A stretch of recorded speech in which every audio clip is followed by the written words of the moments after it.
Assalamualaikum warahmatullahi wabarakatuh. Salam sejahtera untuk kita semua. Perkenalkan, nama saya Novan Toding dari Prodi Teknik Elektronika D4 Universitas Negeri Makassar. NIM 1925152025. Mata kuliah Sistem Telekomunikasi. Pada kesempatan kali ini saya akan membahas tentang fiber optik. Berikut videonya.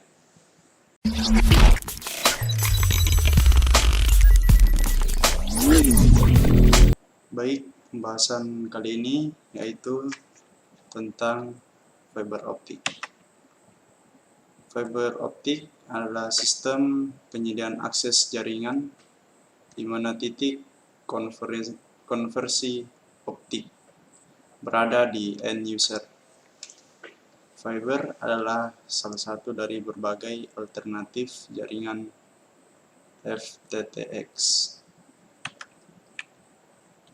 Arsitektur jaringan komunikasi fiber optik yang digunakan dalam fiber to the home adalah Passive Optical Network atau PON.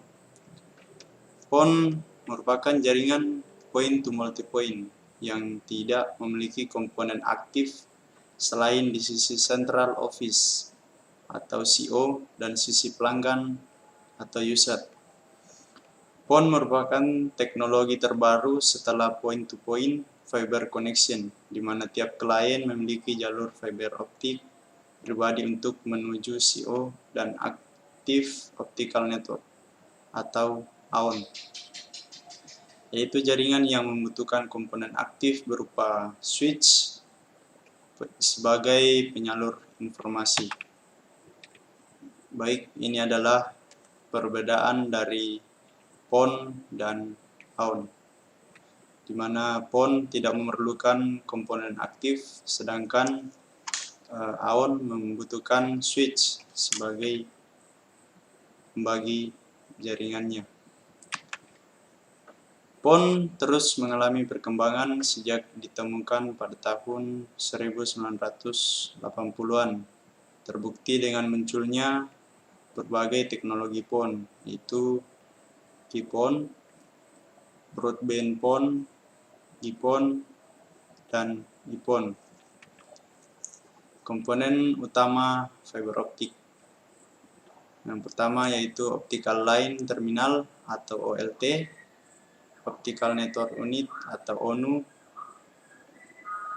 Optical Network Termination atau ONT, 3 Optical Distribution Network atau ODN.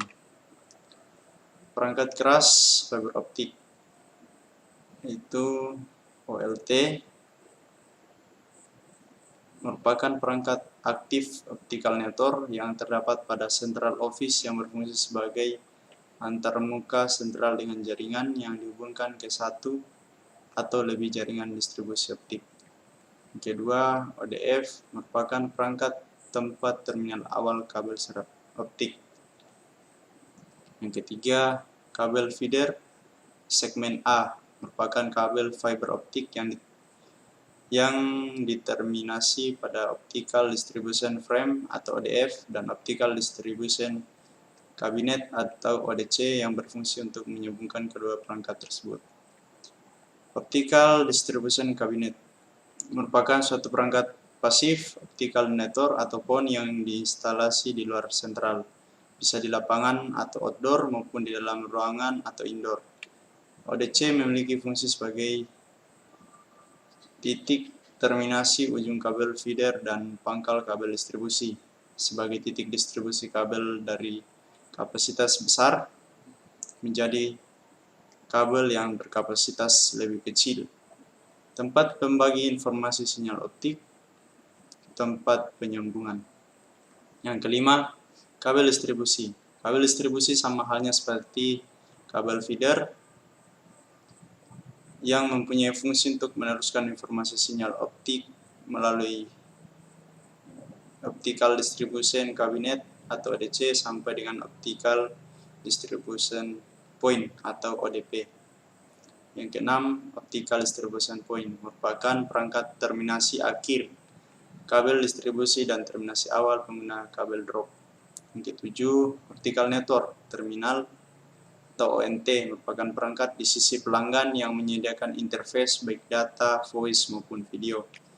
Fungsi utama ONT ini adalah menerima traffic dalam format optik dan mengkonversinya menjadi bentuk yang diinginkan seperti data, voice, dan video. Ini adalah topologi konfigurasi fiber optik. Adapun perangkat-perangkat jaringan fiber optik, yaitu fiber to the home, adalah yang pertama OLT atau optical line terminal. Merupakan perangkat aktif optical network atau AON yang terdapat pada central office yang berfungsi sebagai antarmuka sentral dengan jaringan yang dihubungkan ke satu atau lebih jaringan distribusi optik. Yang kedua, ODC atau Optical Distribution Cabinet merupakan suatu perangkat pasif optical network atau PON yang diinstalasi di luar sentral, bisa di lapangan outdoor maupun di dalam ruangan indoor. ODC memiliki fungsi sebagai titik terminasi ujung kabel feeder dan pangkal kabel distribusi, sebagai titik distribusi kabel dari kapasitas besar atau feeder menjadi kabel yang berkapasitas lebih kecil atau distribusi. Tempat pembagi informasi sinyal optik atau splitter. Tempat penyambungan. Ini adalah contoh dari ODC. Kemudian ODP atau Optical Distribution Point. Merupakan suatu perangkat pasif optical network atau PON yang diinstalasi di luar sentral. Bisa di lapangan atau outdoor maupun di dalam ruangan atau indoor. ODC memiliki fungsi sebagai berikut.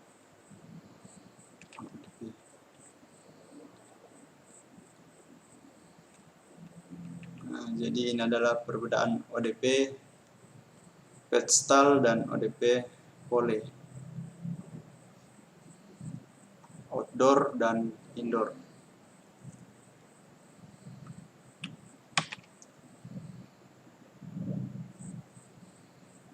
Ini adalah gambar ODP closure dan ODP joint closure. Digunakan untuk menyambungkan kabel fiber optik yang ada di outdoor. Yang keempat, ONT atau Optical Network Terminal merupakan perangkat di sisi pelanggan yang menyediakan interface baik data, voice maupun video. Fungsi utama ONT ini adalah menerima traffic dalam format optik dan mengkonversinya menjadi bentuk yang diinginkan seperti data, voice, dan video. Adapun kabel dan konektor fiber optik. Yang pertama, struktur kabel fiber optik.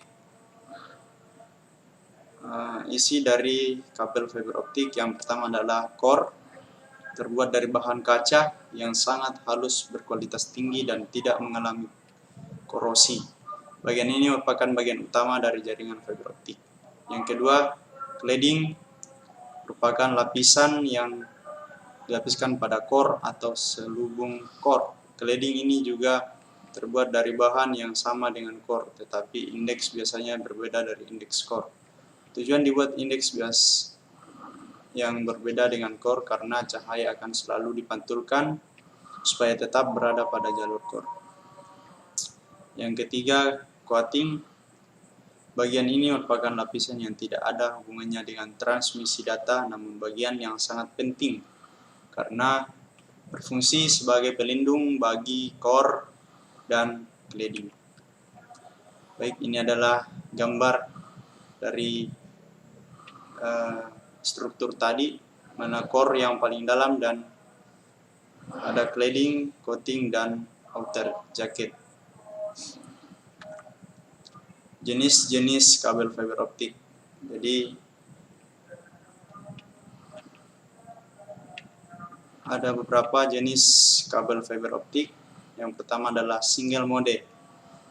berdiameter 0,00035 inci atau sekitar 9 mikron dan berfungsi mengirim sinar laser inframerah dengan panjang gelombang 1300 sampai 1550 nm. Multimode memiliki core yang lebih besar sekitar 0,0025 inci atau 62,5 mikrometer dengan panjang gelombang 850 sampai 1300 nanometer. Tipe-tipe kabel fiber optik single mode merupakan kabel yang dapat mentransmisikan di atas rata-rata dan 50 kali lipat jarak dibandingkan dengan multimode. Grand Index multimode berisi sebuah core di mana refraksi indeks mengurangi secara perlahan-lahan dari poros pusat ke luar cladding. Step Index multimode berisi sebuah core besar berdiameter lebih dari 100 mikron sehingga beberapa cahaya membiat signal digital melewati rute utama di rute, sedangkan yang lainnya berliku-liku ketika sinar memantul ke cladding. Baik, ini adalah perbedaan dari multimode dan single mode.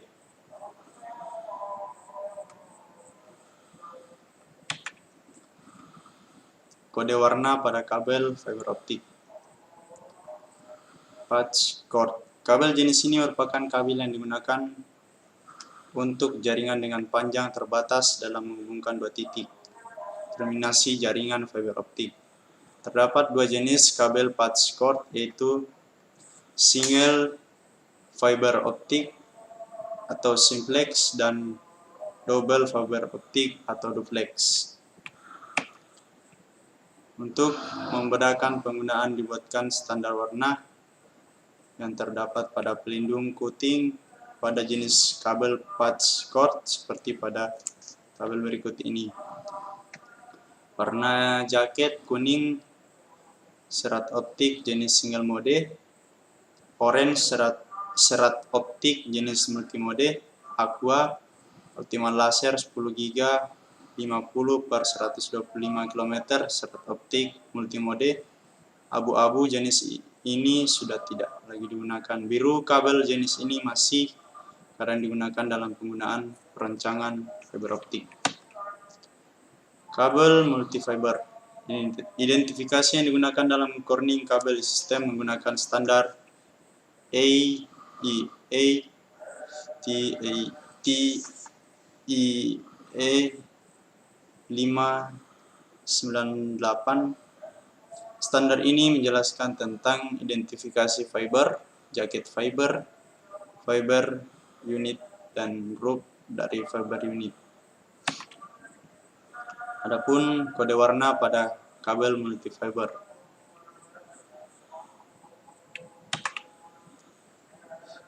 Ini adalah lapisan dari kabel fiber optik.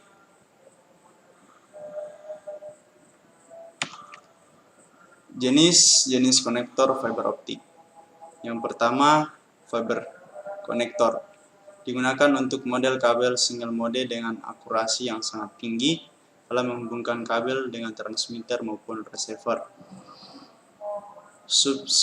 Subscriber konektor digunakan untuk model kabel single mode dengan sistem dicabut pasang.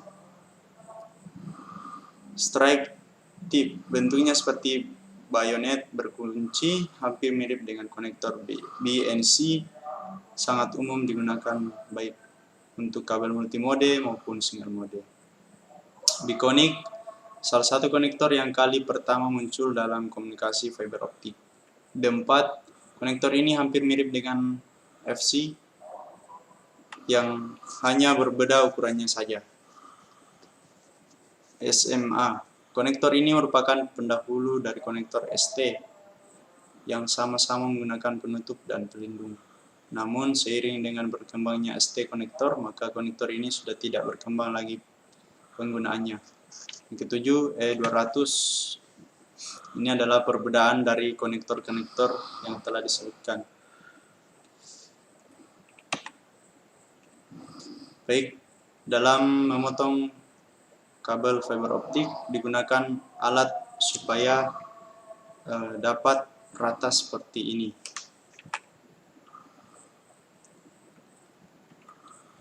Adapun konektor pada fiber optik yang pertama adalah konektor SC UPC, konektor SC APC,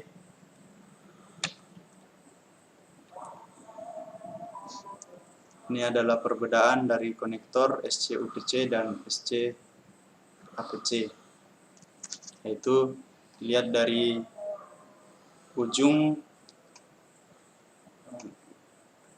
fiber tersebut, yaitu untuk PC, SPC, UPC radius bola 10-25 mm, tidak terlihat saat dilihat, hanya bisa dilihat menggunakan kaca membesar.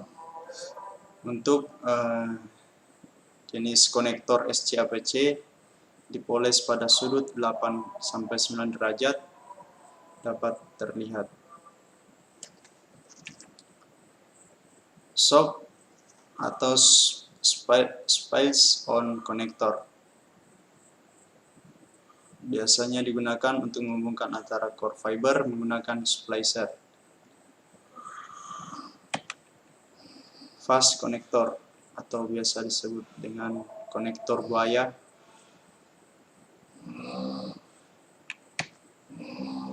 adapun alat fiber optik adalah sebagai berikut. Yang pertama, fusion splicer. Fusion splicer berfungsi untuk menyambung core fiber optik dan alat ini adalah jenis alat yang paling mahal. Yang kedua, OTDR atau Optical Time Domain Reflectometer. Alat ini berfungsi untuk mengukur ukuran seperti pelemahan atau attenuation, panjang, kehilangan, pencerai, dan penyambung. Alat ini juga digunakan untuk mengukur besar loss rata-rata yang terhitung dalam satuan dB per kilometer antara dua titik yang dipilih. Ketiga, Miller. Alat ini berfungsi sebagai pengupas bagian coating khusus kabel jenis drop core. Fiber stripper. Alat ini berfungsi untuk mengupas bagian coating dan cladding pada fiber optik dengan presis tanpa merusak bagian core.